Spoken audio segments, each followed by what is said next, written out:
I've never seen anything like it before, and to attempt to hit the ball out of there is pure madness.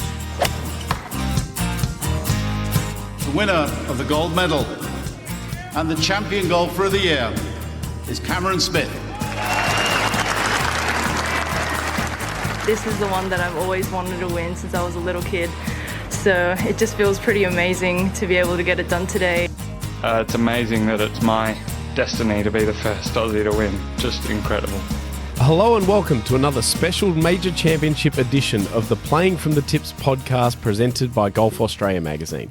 This is, of course, the weekly show covering all corners of the golfing world, featuring insights, tips and useless information with the US Women's Open, our headline event.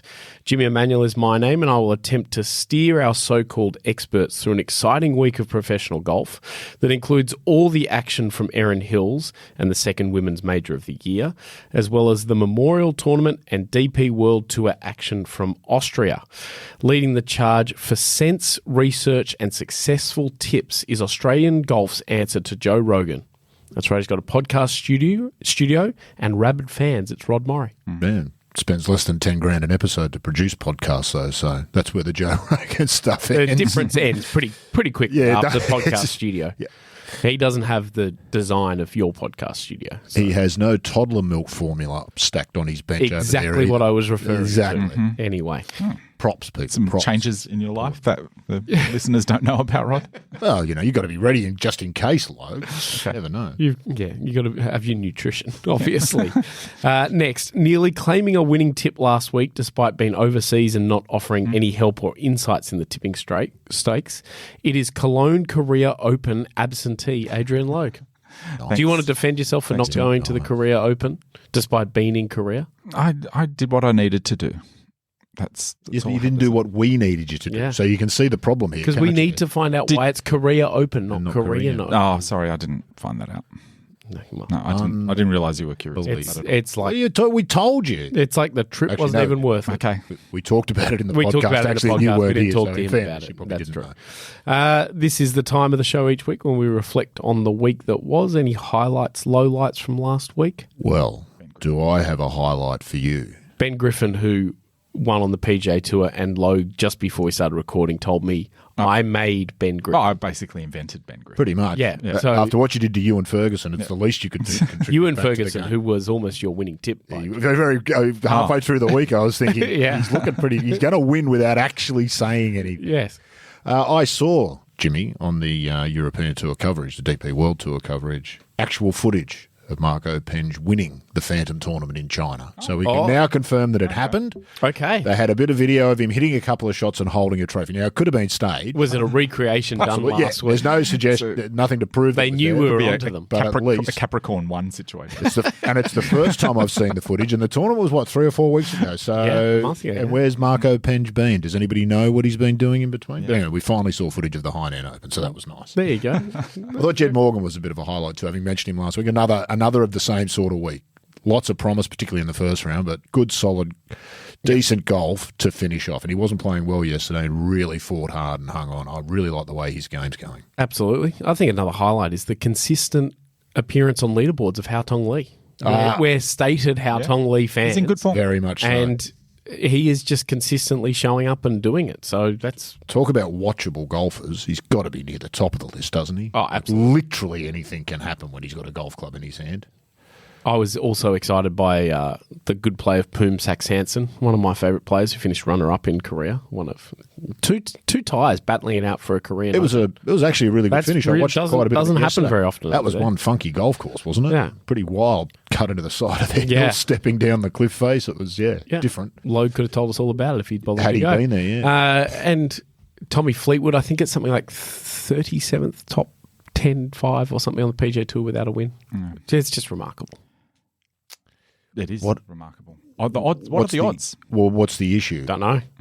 What's the issue for him then? Why hasn't he got across the line? He doesn't. He didn't play well yesterday. I mean, he's definitely good enough. There's no question.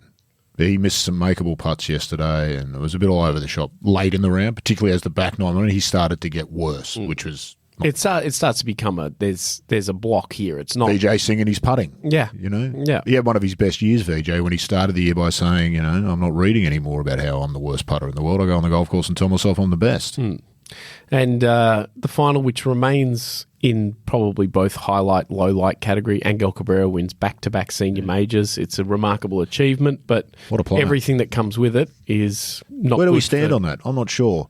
Is there not something to be said for if you have a criminal justice system that says we dole out a punishment, and society says once you've served that punishment that you're then free to re-enter society? Can we then complain Well, when yeah. we do that and somebody Absolutely. re-enters society and takes up their former position? No, absolutely. And, when he was winning regular major championships, and it was one of the most amazing golf games to watch. Oh, and clearly magnificent play. it's Lovely still there. swing.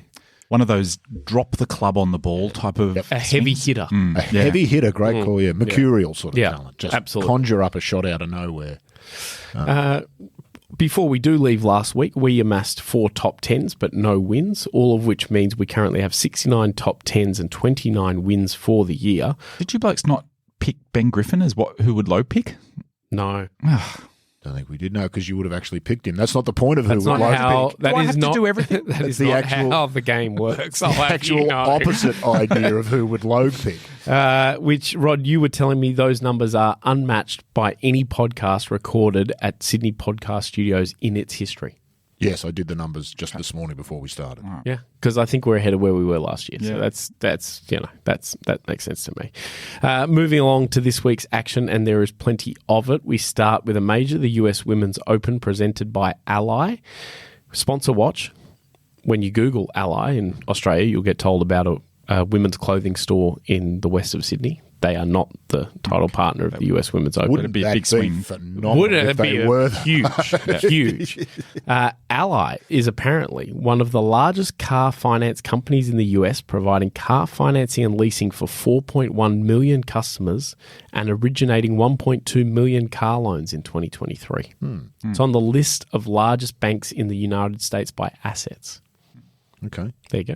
well done. All of which helps the US Women's Open to be played for $12 million this week. Miles and miles and miles from a hotel, as I understand it. I Yes. had correspondence from Dean Herden this morning, who's caddying at Yes. the event, and it's not convenient. No, I don't think anyone thinks Erin Hills is convenient, No. except maybe the greenkeeper who probably lives on the property. Yeah, quite possible. But before we get into we're back at schedule talk. Erin Hills, it's a US Women's Open. It's a major championship, and the PGA Tour plays Yeah, a signature event event. against it, Jack Nicklaus's event. It doesn't serve either tournament well. No. It's not deliberate, no doubt. No. But it's easily avoidable if you plan it beforehand.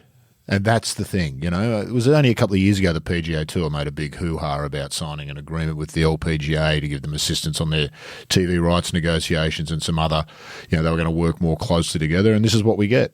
The US Women's Open up against the recognised greatest player in history's signature tournament on the PGA Tour. There's a new LPGA commissioner announced last week, Craig Kessler. He comes Yes. from the PGA of America. He was the You know chief much about operating him? officer. Yeah, a little bit, yeah. Maybe Thoughts? bringing someone in from one of those organisations that runs a major, maybe we'll get more sense at some stage. But I saw him interviewed by Matt Adams on the Golf Channel. I watched it online, and my take was he's got a lot of energy. He's a fabulous self-promoter. Perhaps that's what the LPGA needs. They've had a very quiet, understated commissioner for a few years. We all point to Mike Wan as having done the best job possibly of any golf tour in recent memory.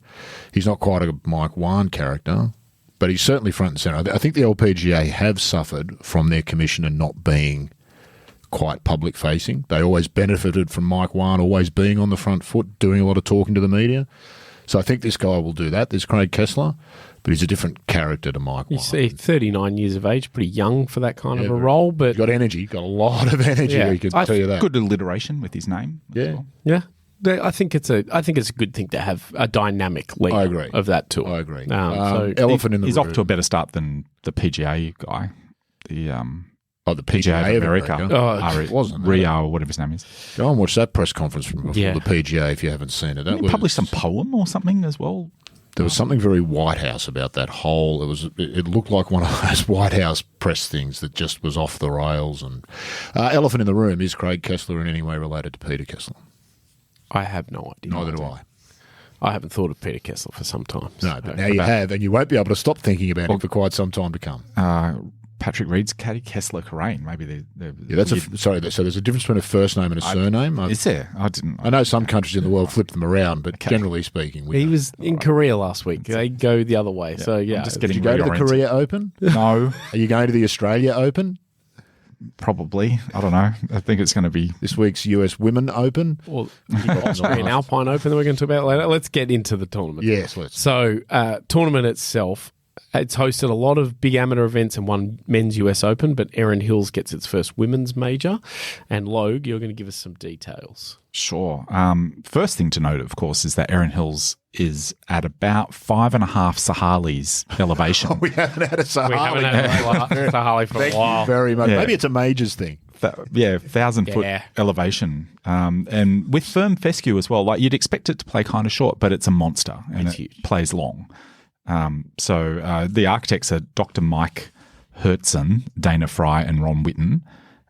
Interesting that Ron Whitten collaborated with Hertzen and Fry, who've done a lot of work together. But I think Ron Whitten's involvement in this brings like a really interesting, nerdy sort of architecture aspect to this golf course. If you're curious, Dr. Mike Hertzen is not a medical doctor. Oh, okay. I'm sure you were wondering. He's actually a doctor of environmental plant physiology from the University of Vermont. There you go. Environmental skill for a plant physiology. Golf architect. In fact, it's a really important one that we probably overlook so all much. that has done is increase my view of Dr. Mike Hertzen. Indeed. Yeah. 100%. Yeah. Well, good on you, Doc. Mm-hmm. Not doing anything for my sore shoulder. No. But nice to know you can identify the tree in my front yard. Another, I think, nerdy aspect of Erin Hills is it's walking only, but caddies are almost compulsory. Apparently, they're doing a bit of a thing. Well, it's an experience, isn't it? Yeah, I guess so. That's an experience. It's all set up to be. This just like Scotland. Yes, of course. Well, perhaps more like Ireland, because are you aware, Rod, that the word Erin is an old Gaelic word for Ireland? I am not aware of that. I'd always just thought of it as a woman's name. And it was named after the town of Erin, which is nearby, Erin Hills. And the local land there was a land baron. You love a land baron, Bob Lang, who adopted the course to honour that heritage. Hence, there's a shamrock in the logo. Yeah, there is indeed. Yeah, yes. So that's why it's all this Irish connection. Another Irish connection is that, and I didn't realise this, there was a blind par 3, like a Dell hole. Which got sort of Adele or Adele hole? Adele. We've got Erin, we've got Adele, we've got okay. But it was scrapped actually in 2013 before the US Open. So just in favour of a more conventional par 3. Am I right in thinking it was kind of purpose built for big USGA type? That was their idea when they built it? They definitely would have. That would have been a bargaining thing that they were aiming for kind of for a long time. Yeah. Sorry, and there's a little known nugget as well. The original owner, Lang, the guy who made that Irish connection, spent so much on USGA-driven tweaks that he went broke. Okay. Apparently. So anyway, and there's a new owner, Andy Ziegler, who's a golf equipment magnate, apparently. He rescued it. Magnate. That might be the first point for that. That might be the first use of magnate on this podcast in nearly 2 years. Well done. That's good. I like that. That's well done. As for the golf, I don't remember a lot of the holes from the previous. Isn't it interesting? Neither do I. 18 is the one I remember, and that's about it. Correct. 18 is the only one I remember uphill into the prevailing wind as well. 600 yards? Monster of a hole, and hits up into a sort of a big amphitheatre. 2 3-woods, Justin Thomas on the Saturday. 3-wood, 600 yards. Yeah. Kepka, I think, got on them too as well, didn't he? Yeah.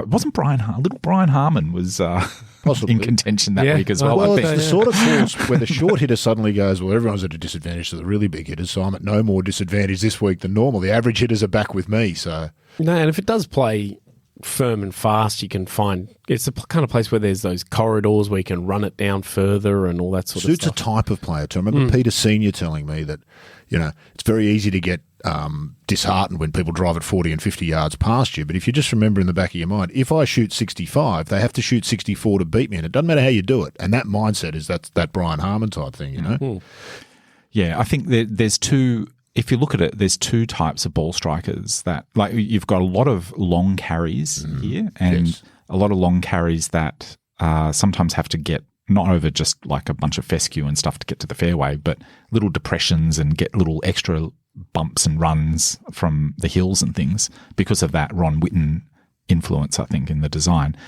And in order to do that in a windy environment, you've got to hit a very penetrating ball flight. Long carry with accuracy requires that sort of penetrating thing through wind. And lots of uneven stances here as well, I think. Yeah, that's right. Below and above your feet. And I think the alternative is anybody who's sort of in between is not going to fare well. But the alternative is that Brian Harman type of thing, is just bunt it.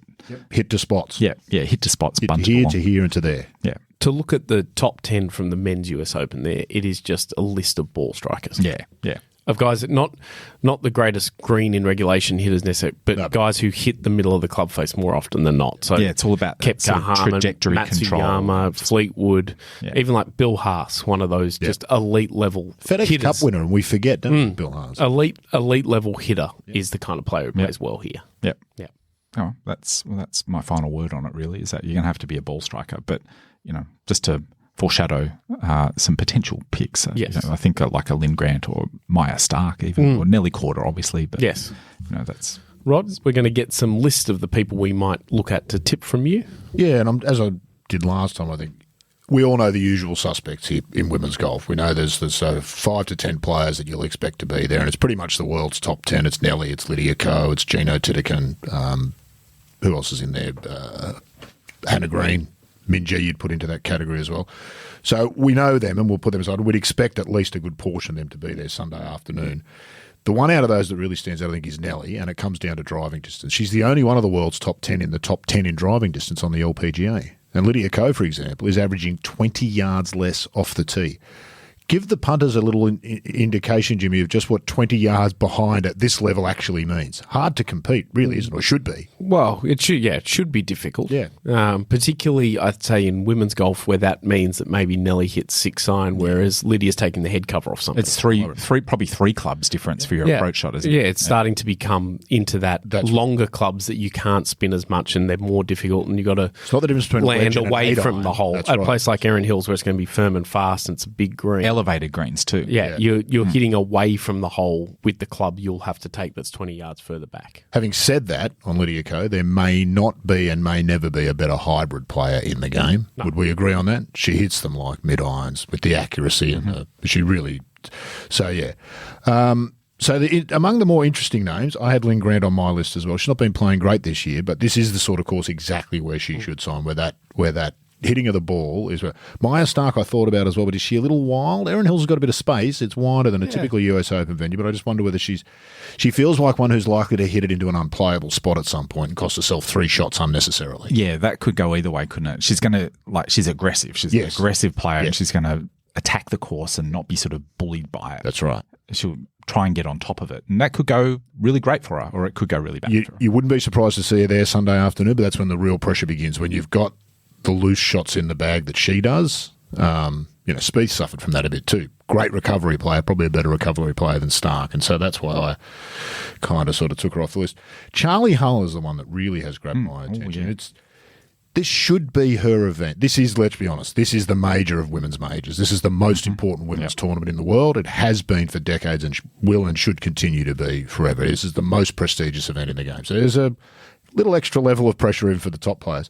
Charlie Hull loves a big event, and I think she should love this golf course, not necessarily for the style of her game, but it reminds me of a great big children's playground where you can just run and do anything. And I would imagine Charlie Hull would have been that sort of kid. It's an environment she'll be comfortable in. They've got a Himalaya green as well. Right, well, there you go. She'd be the type who'd be out there having a muck around on there, betting for $1 against with other beers players as well. Whatnot. So in a vibe sense, if there is such a thing around a golf tournament, I like Charlie Hull this week. We saw it at the US Women's Open at Pebble Beach with one of the great lines. What was it?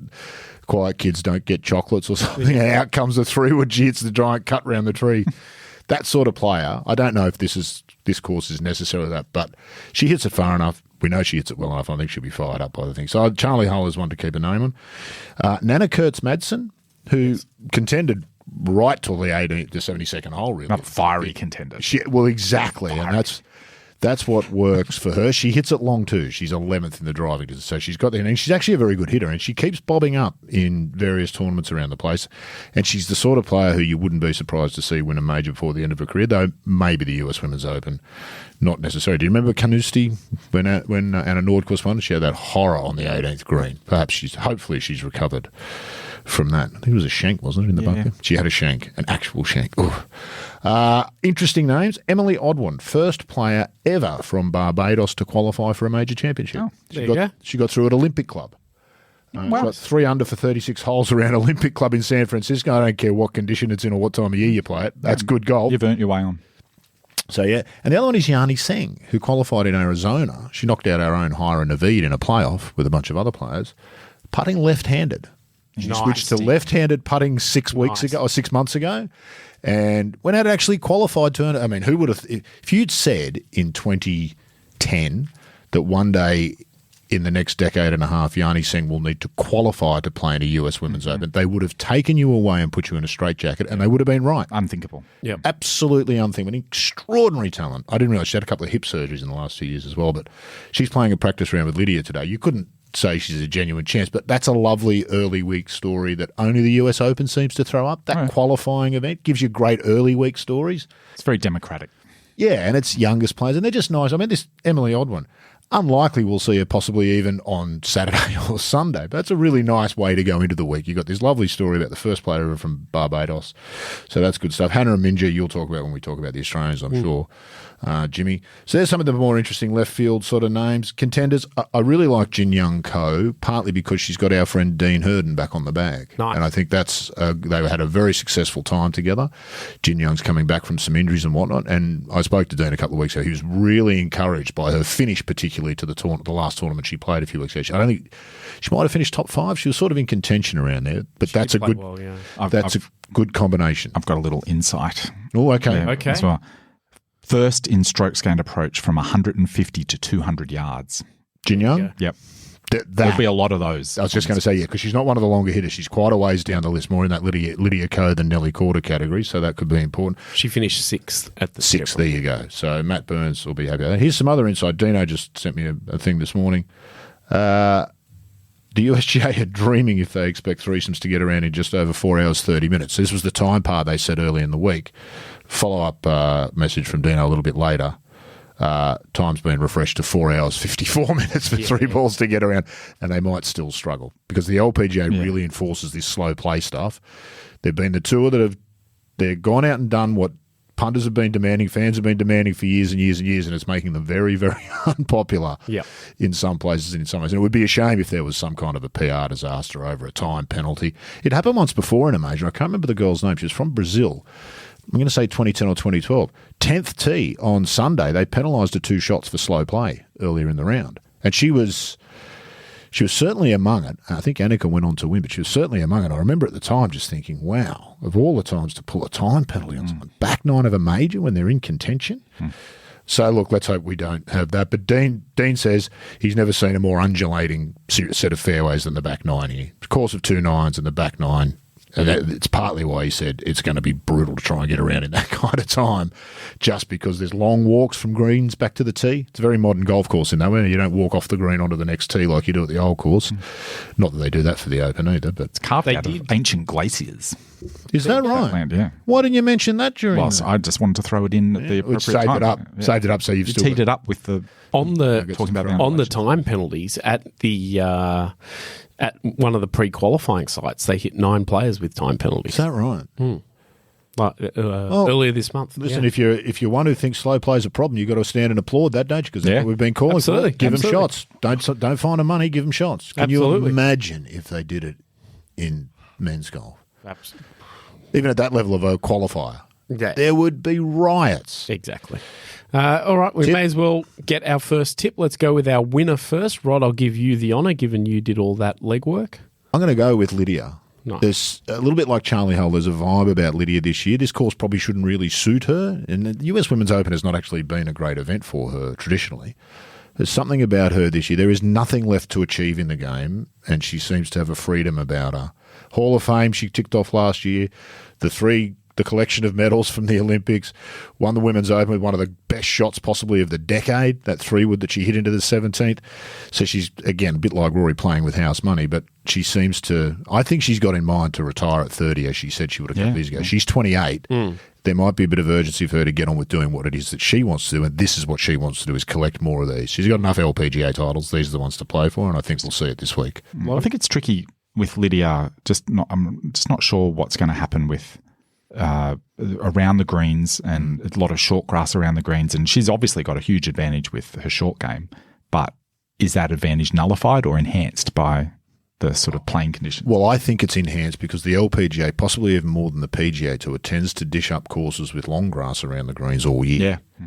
And so you don't just lose sort of technique there when that's the only shot you play. You lose imagination. Yeah. Because you don't have to think about where do I want to land this away from the hole to get it going too long. And I think that's where Lydia's at her best. She's got fabulous imagination, and she's got the ability to hit the shot she sees. I've seen her hit hook shots 30, 40 yards in the air with a hybrid, from a shortish distance. She's got amazing hands, and she really is. I think she's a cut above even Nelly. Lydia at her best is a cut above anybody we've ever seen. Yeah, for sure. Look, I didn't talk a lot about the fescue either, but the rough is pretty juicy apparently this week as well. No, I don't think it's necessarily crowding into the playing corridors as much. And I think for the US Women's Open, you're not going to just see as many players spraying it around unless it's extremely windy and there's a lot of crosswinds or something like that. Yeah. But we'll see. I don't know. We talked a lot about Minjee Lee there, but talking about great ball strikers. Game built for the US Open, really, isn't it? Yeah, really. And I think a course like this, Pine Needles, is the same sort of feel in terms of the ball on the ground and firm conditions and a real test. So I don't know. I'm really interested in Minjee Lee, but I'm just going to reserve that one for the moment. Hang on, we'll come to the Australians shortly. Yeah. We've got thought about. Now we've got reserves. He can have her for the top Australian anyway, so he's cake and eating it too. As I mentioned, okay, we'll go. We're going to do outsiders as well, aren't we? Yes, we are. Clarify the format. Yes, okay, thank you. Okay, well, so for winner, I'm going with Jin Young Ko. Nice. Very good. All right. Well, you can lead us with an outsider tip now then, given you're on a roll and you've got clearly a list of the whole field there that you're picking from. For an outsider, I like Lynn Grant. Nice. I think she still qualifies as an outsider. She does. I was going to say that'd be the only question. Based off form only. Line, yeah. And I'm very across it because I wrote something for the next Golf Australia magazine about Lynn Grant, and I spent a good 40 minutes with her earlier in the year as well. Ball striking is unbelievable. Incredible power. And I think if she gets in a bit of trouble with the fescue, she can rip it out as well. And a mindset that is so strong, it's quite unbelievable. And that transcends her golf as well, to be honest. But she's built for a US Women's Open. And she said in February when I spoke to her, it's majors this year. That's where I'm focused. She's only won one time on the LPGA, but she's going, this is where I'm going. That golf swing, that's mad. So that makes a lot of sense. And she played good last week. First really good week. She put a whole week together. So I think it's a very good one. Rod, an outsider from you? I like someone we talked about earlier, Maya Stark. Yeah, good one. If she keeps the disaster off her card, she could do anything. But you just feel like there's an 8 or a 9 waiting for her somewhere at this sort of golf course if she's not careful. Beautiful. My outsider is one of the Australians who I'm going to get 2 Australians in, but Gabby Ruffles. Yeah. Gabby Ruffles plays USGA events well. Everything about her just makes sense. Had a decent week last week as well. So I think she'll play well. On the Australians, there's 6 in the field. That actually feels kind of light given we have 8 to 9 every week on the LPGA. We'll blame Yanni Singh for that. She knocked Hiron Avid out. Correct. Yes. But here the list is in alphabetical order. Jennifer Elliott, Hannah Green, Grace Kim, Steph Kiriakou, Minjee Lee and Gabby Ruffles. Oh, tell us about Jennifer because I've never even heard I'll of get there. No, I'll get there. Yeah, absolutely. US Open, Minjee becomes our standout. And she's going to for as long as she keeps playing. She's won it in 2022. It's basically if the USGA designed a golfer that they wanted to win their championships, it's kind of Minjee Lee. Yeah. So she's played 11 US Women's Open, made the cut 10 times, won it once. Just pretty hard to argue with everything about Minjee here. Hannah, of course, is a major champion as well. Our top-ranked player, men or women, for a long time now. Form's been decent this year without being outstanding. 6 cuts from 6 starts in the US Women's Open, but only a best of tied 13th in 2023. So hasn't had her best, but we talked about ball strikers and power. Hannah is in the elite class in that these days in the LPGA in both categories. Which so is a change, isn't it, Jimmy? She's built that element into her game very deliberately over a couple of years. Before she won that Vic Open 3 years back, maybe it was, she'd added about 20, 30 yards basically and worked very hard. So she sort of suits well, and big ballpark kind of suits Hannah as well. Agreed. I was thinking if you did one of those spider web graphs of Hannah Green's game, it would be very almost a circle. Yeah. But then she just bumped the power out a little bit. Correct. Yeah, absolutely. Not a circle anymore. Nice. No. You know what I'm talking about? Yeah, it's a lovely visual. I hope the listeners are tuned into that the That's way good. I have. Grace Kim next. Form's been bit so-so this year. She's actually almost out at the 100s in world ranking. She's 91st going into the week, which is quite surprising looking at that. Quite wrong, actually. But sort of golf course, an event that again should suit. Another one who's kind of made for a US Open style of test. Very good ball striker, as straight a driver of the golf ball as I have ever seen. She gets genuinely surprised when she misses a fairway. Yeah, it's legitimate surprise. Yeah, and has chased a little bit of that distance. It's probably cost a little bit of that, but not to the extremes you see in men's golf. Has played 2 US Women's Open, 2 cuts from 2 starts, finished T13 in 2023 alongside Hannah. So definitely has the ability there, but still learning major championship golf maybe. Steph Kyriakou, of course, had a challenge at the Evian last year and sort of her first real major push, won a couple of times in the LET, still chasing an LPGA win. Only playing a second US Women's Open. Really? Interesting. Missed the cut last year for the first time she played, but has only played once. So 2 top 10s in her last 2 starts. So there's a lot to like about Steph this week, to be honest. Gabby Ruffles, as I mentioned before, USGA type player. She won the US Amateur. She nearly defended it the next year. She's played well in US Opens as well. She's made 3 cuts, in I think about 5 or 6 starts, and has a top 20 in there as well, tied for 21st last week, so should be there or thereabouts.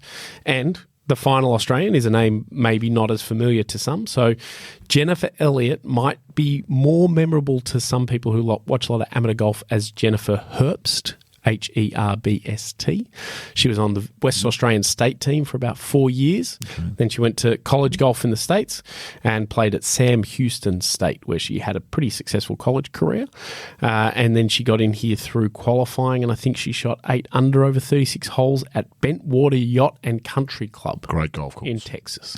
So still an amateur? Sorry. No, I believe she's turned pro, but makes her major debut. Did you say Yacht and Country Club, Texas? I believe so, yes. Is there sailing in Texas? Is it not a landlocked state? Jimmy's not prepared for that. I was question, busy giving you some background on the player. That was not a rabbit hole. I didn't deep dive into the host venue of the qualifying. Understood. I spoke to her mother yesterday, actually. Oh, nice. Chatting about how exciting it all is and everything like they're that. great early week stories, aren't they? The US Open throws up like no other tournament. Absolutely it is. Yeah. Great stuff. So, and it genuinely is one that will have escaped a lot of people in Australia's, because gone over and played college golf and didn't play a lot of the other things, but will obviously... We follow it reasonably closely, and I've never heard her name, so that tells you... Yeah. There you go. So good luck to Jennifer. Yeah, absolutely, 100%. So let's get a top Aussie pick. Logue, can we just put you in for a Minji? Yeah, yes, you can. Yep. Rod? I am actually going to go with Hannah, because I think that the ingredient Hannah has in spades that others don't is just that single-minded determination, bloody-minded almost, to win. That's a great US Open attitude come Sunday afternoon too. Nice. I'm going to go with Steph Kyriakou to be different, because I'd written down both Minji and Hannah at different times in preparing this. Well, and then we may as well get some value out of it. And Steph's form is really, really good. I was going to say... And we talk about ball strikers. Jimmy. Yeah. Steph Kyriakou is a flusher. Her and Maya Stark are the types who, if they have a particularly good day out at an event like a US Open, could shoot an unfeasible score, good enough to carry them to the line. You wouldn't be stunned to say there's a couple of players who you might think could do it. But Steph Kyriakou, if you woke up on Friday morning and she shot 63... and the next best score was 68, you wouldn't be at all surprised. Because when she gets going, she's unstoppable. It's just that kind of golf leads to dropping in a 7 every day. And she's been there before now with that experience at the Evian. Yeah, absolutely. One of those, I used to work with a lot of guys in golf who used to bet on first-round leaders at majors because you could get value out of that. She's exactly that sort of player. Oh, yeah. But this kind of player now that could carry on with it. That's right, yes. Unlike one of those guys' best ever wins with Nick Doherty at Oakmont in the 2007 US Open, who led after the first round and you wouldn't have thought was going to keep going. Great guy, Nick Doherty. I spent some time with him this year. Great commentator. Yeah. Been on the thing about golf. Basically the better version of Ewan Porter. Oh, Unnecessary drive unnecessary, by. but it's just where I'm at. Yeah. it's a serious drive-by. Oh, I love you, Ewan. On we go. And Rod, you're going to tell us a bit about the Memorial Tournament presented by Workday. And for those playing at home, that is a uncapitalised "the" in the tournament name of the Memorial. Really? So it's just Memorial, really? Well, but the official tournament name is the Memorial Tournament, capital M, capital T. Why does American that's just golf... silly. Yes. Well, it's exactly why I brought it up. If it wasn't interesting, I wouldn't have brought it up. So there you go. Having a yacht club in Texas. That makes no sense. Get your head around that. For all the members of, what did I say it was called? Bentwater? With your hate mail, please send it to Rod Murray. We're going to get... It'd be great if we got some photos of some yachts on a lake somewhere in Texas absolutely. with the golf course in the background. Well, let's hope we do. The Memorial, as it should be pronounced, obviously, with the lowercase t. Muirfield Village, Jack's place. This is it was a big development that he built in the late 60s, early 70s. Designed the course with Desmond Muirhead. If you're not familiar with Desmond, one of the most interesting characters in golf course architecture. A lot of people think golf course architecture is boring, and you could make that case. Yeah. Not with Muirhead. No. I think, did they ultimately have a bit of a falling out over You would imagine so. This place? You would imagine so. I can't imagine those two personalities gelling particularly well, the straight line thinking of Nicklaus versus Muirhead did the Sharks. The slightly left to right thinking of Nicklaus, you mean? Yes. The fade bias. Just that gently falling thought pattern that goes out for and then just falls gently to the right. Yeah, fantastic. It's always been an important event because of its ties with Jack, obviously. And the course, of course, is his plaything. He mucks around with it almost every year, although, surprisingly for him, no changes this year, and that's unusual. Normally there's some sort of changes to the course, but supposedly no changes this year. I doubt that's the case. The players will see something somewhere. 1976 this started. Bob Shearer got an invite that first year. Kathy Shearer told me it was one of Bob's proudest moments. He got to know Jack a bit, and Jack has always made this tournament, a little bit like the Masters, inviting players internationally to get exposed so that the American public can get some exposure and they get an opportunity. So, and Jack and Bob were reasonably close. Got to know him a bit. He beat him at the Australian to win the Australian. Australian. Yeah, they stopped talking. I thought, no, they didn't really. No, it's one of the great Bob Shearer stories. It absolutely is. Fantastic. There's a bunch of great stuff that week. He called a penalty on himself in the bunker. Yes, he did. And Nicklaus was trying to say, no, that's fine. Don't had to talk down a marshal who was telling him to lay up on the 72nd holes. I mate, you just hit a wedge there. It's like, can you just hold the quiet 4-iron in there? I think 3-iron, yeah. 3-iron. Sitting in one of the little tents off to the side, waiting for the presentation, drinking a beer with Jack Nicklaus and his caddy Lawrence Herity, who I did a couple of stories with a couple of years back, as they waited for the presentation at the Aussie. Guy fell out of the tree on the 14th on the way to Shearer making a birdie. We're in the tent because there was no clubhouse, because after the clubhouse burned down at the Aussie, they had nowhere to sit. It was an amazing one. I'm pretty sure Kathy told me that Bob had told her, don't bother coming up. She had to watch from Melbourne. She said, don't bother coming up. They've paired me with Nicklaus for the first 2 rounds. I'll be home Friday night. That's basically what he said to her. He stared down...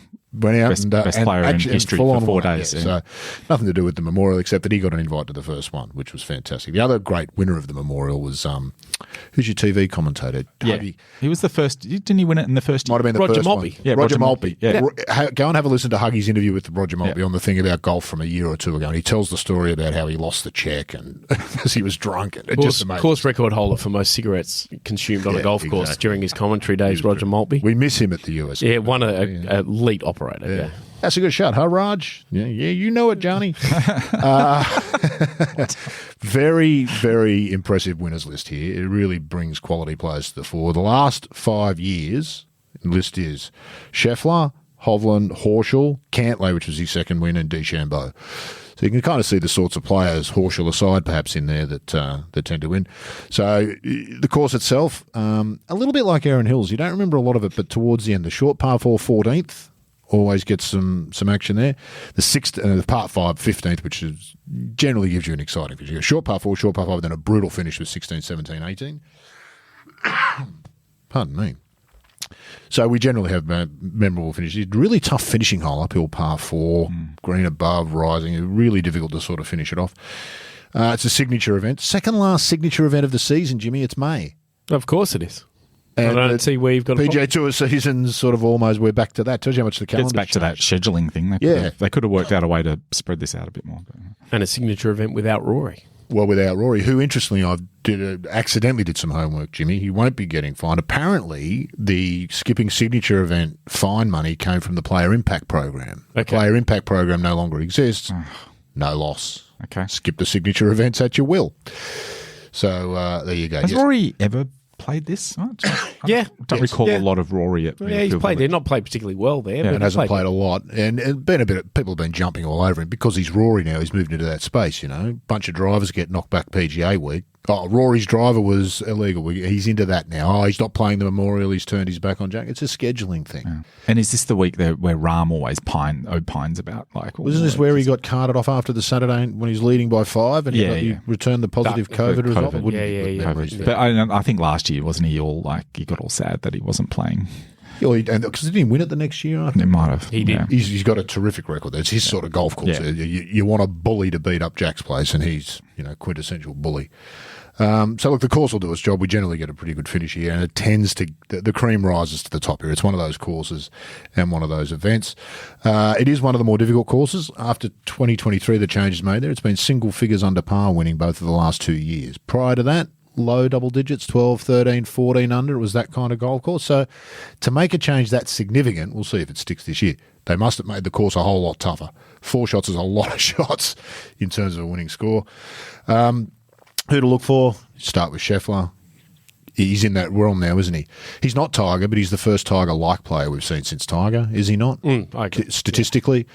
I mean, he might be half as good as Tiger, which makes him probably twice as good as most of the rest, if that's he sort of fits the Tiger template with quite a lot of the skill, some high percentage of the skill, plus the course management is just and plus a lot of the noise is not created by him. No, that's right. It's external noise. Yeah, he's just along for the ride and he just does his thing. And what reminds me of it's almost become a bit of a story. I mean, frankly, he played awful last week, finished tied 4th. I don't think he won the PGA with his A game. That's exactly right. And it reminds me of a time when my mum rang me in the mid-2000s after Tiger had finished second somewhere. This will be good. Yeah, this will be interesting. And she said, what happened to Tiger? What's wrong with him? Because he finished second in a major.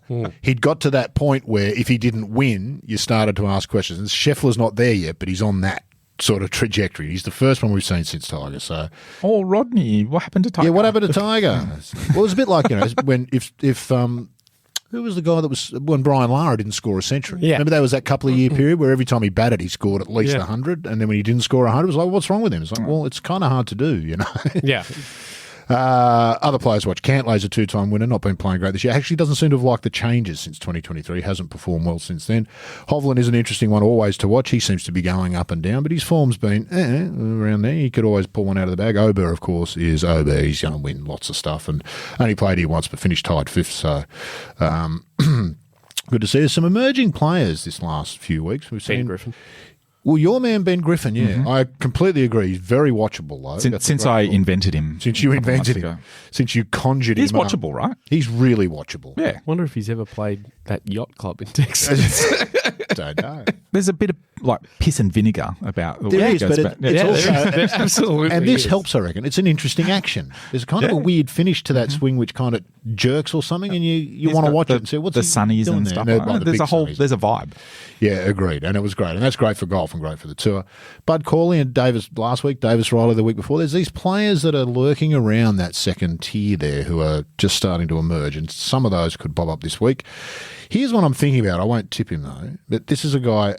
I was staggered when Kurt Kitayama won the Arnold Palmer a couple of years ago. He sort of stepped off the Asian Tour and won one of the biggest events on the PGA Tour.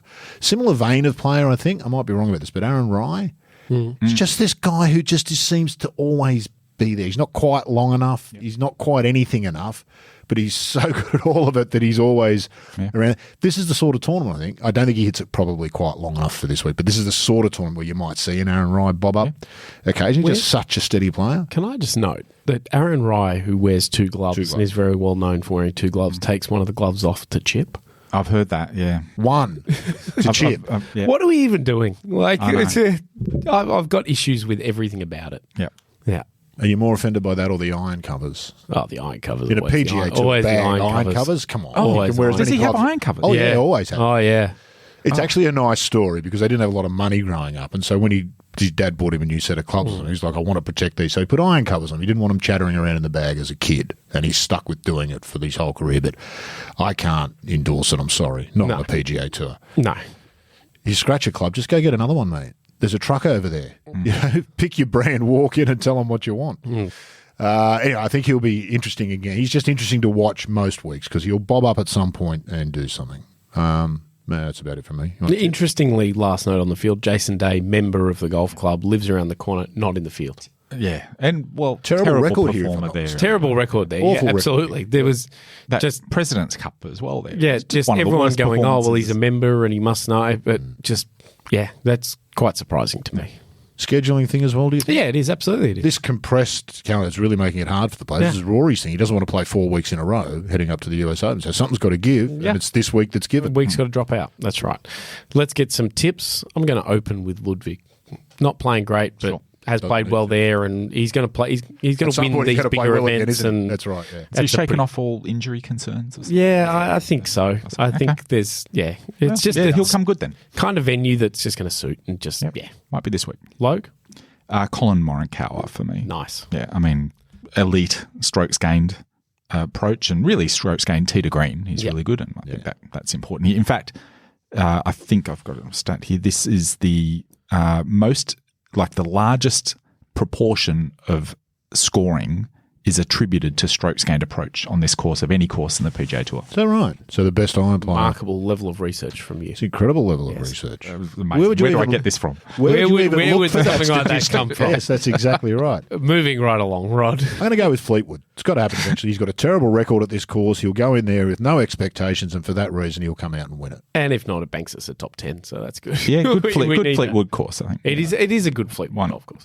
I also just think he's entering a time where his frustration must almost be at a point where it's almost just give up. And when you get to that point, sometimes that's when good things happen. Not expecting. Might be trying too hard. I'm a little bit anybody but can't lay this week. 100%. Not endorsed. The Quail Hollow of the PGA Tour. Just a little note, by the way, I've been just doing a little bit of background research while we've been discussing this. Bentwater Yacht and Country Club. Oh, yes. It's in Montgomery, Texas, so I was right, and it's on the shores of Lake Conroe. Right. So clearly they yacht around in Lake Conroe. You can sail on a lake. I accept that. Don't send emails in. I accept that you can have yachts on a lake. That's fine. It just seemed a little incongruous that a landlocked state would have a yacht club. The next time I'm in Texas, I'm heading for Bentwater. Finally, for the week, DP World Tour is in action with the best tournament name of the week. It is the Austrian Alpine Open presented by SalzburgerLand. Not the Australian Alpine Open, as you told us in your text message when we were preparing for today. And double down on. We're all scrambling to find out, what is this Alpine Open? It's in the background now, and you've just pulled down the fourth wall, but that's okay. It's actually just the Austrian Open, from what I understand. Austrian Alpine, I'm not really sure what's happening there. So there's the Austrian Alpine. Is it in the skiing regions of Austria? It is, but the Austrian Alpine is a mountaineering club. Oh. So I imagine they're based up there, and I don't know if they've gotten involved. Is it their club championship? Is that what we're watching? Tell me about the course name. Well, I'll get to that in a second because SalzburgerLand. Yes. I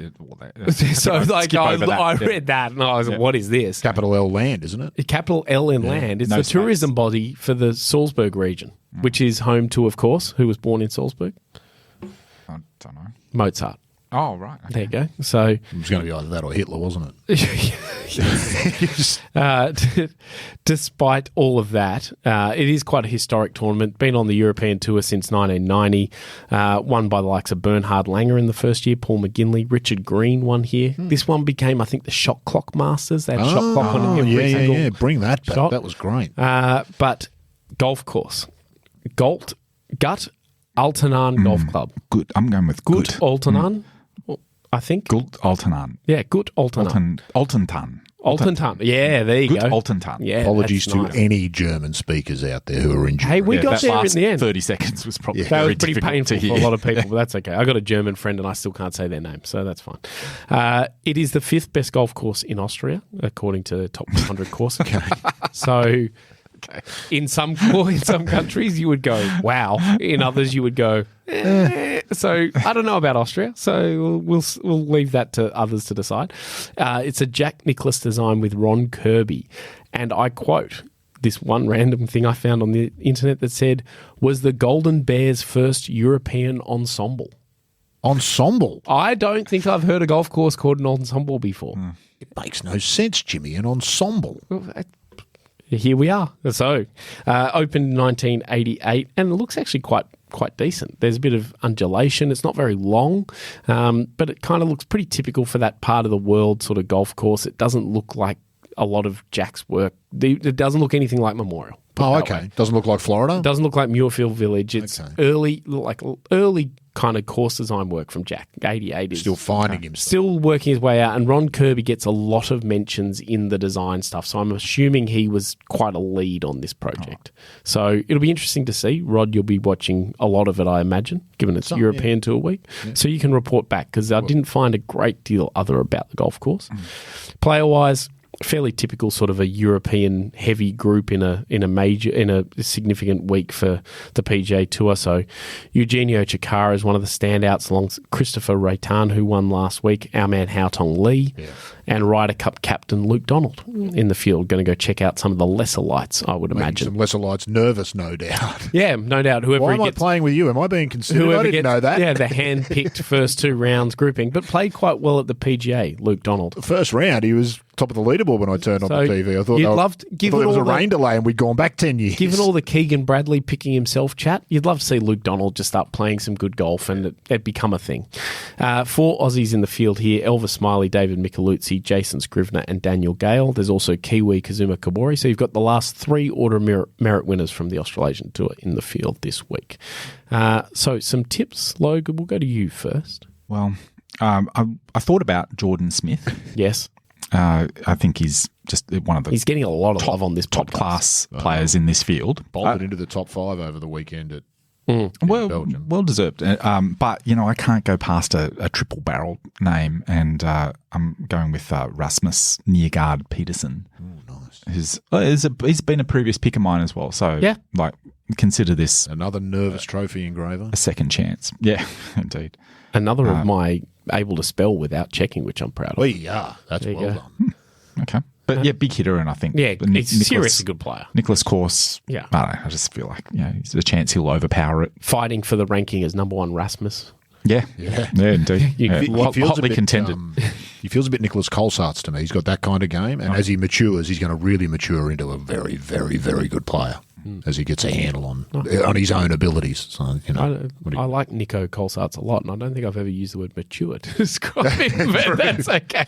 He probably hasn't either. No, I don't think he would. One of the world's good people. Your tip, Rod? I'm going out in the left field here. I'm going to go with Joost Luiten. Nice. Now, you'd hope he hits lots of greens because... The putters... Is he still playing? Chipping. He's actually been playing quite well because I've been watching a fair bit of the European Tour. He's bobbing up in that because he's a player they can put on because people have heard of him. He doesn't need to be near the lead to show some pictures of him hitting shots. He's got a beautiful golf swing. He's been in that mid-tier, bit of that Jed Morgan we talked about. Players who are lurking between sort of 15 and 25 most weeks on the tour. Is he still trying to wear visors? Yeah. I don't think he can pull that off. Beautiful golf swing. Just such a beautiful action. It's interesting golf swing. But that high finish. He's chipping is iffy. So that's what sort of brings him down. But he's clearly hitting it well and putts half decent, and he's got that attitude, which is fantastic. So I'm going with Joost Luiten. I'm going with David Micheluzzi. Yeah, good on you. Just it's been a bit inconsistent stuff, but he's found himself. He's comfortable out there. He's doing all the right things. It's his second year, isn't it? Yeah, he's got himself into that category. Gets into better events. Yep. He needs to keep going to push into the next level. And I just think it's that kind of a week where you might get a bit of a surprise. He's learning the craft, Jimmy. Yeah, we get used to him, particularly in the modern digital age. We get used to the big headline grabbers like Spieth and these guys who come out and start doing amazing stuff. But they are the tiny minority, and the players who are going to be playing and winning against them in 5 or 6 years' time are just developing now, and I would put Micheluzzi in that category. Absolutely. That will just about do us for episode 114. Rod, what surprises are we in for next week? Because, again, I know it's an audio medium, but we've got new table and we've got a dog in the studio and still no donuts. So what can we expect next week? I was about to say. And we got toddler milk. Yeah. So it's going to be back to donuts next week, I think. I'll try and get down. The problem is I've got to remember on Monday afternoon because you can't get them early on a Tuesday. They don't make the problem is you've got to not eat them Monday night. That's the secondary problem. I accept that. Maybe we should start recording on a Monday afternoon so the donuts are safe. Yeah. Okay. Yeah, I don't know. Or you could just have a bit of self-control. That's also true. Thanks for joining us, Spud. It was good of you to come in today, mate. Exactly right. Logue, it's of course a major week. We haven't covered off who you're going to liken yourself to as you attack the fairways of Sydney this week. When you tee it up on Saturday morning, who will you be playing against? I'll get back to you. Okay. Yeah, I think this is an interesting one. Yeah. Erin Hills is very not you. So a player that might be at the elite level has no similar, even less than normal. Yeah. Will that lack of expectation help him though, Jimmy? There may be. Maybe.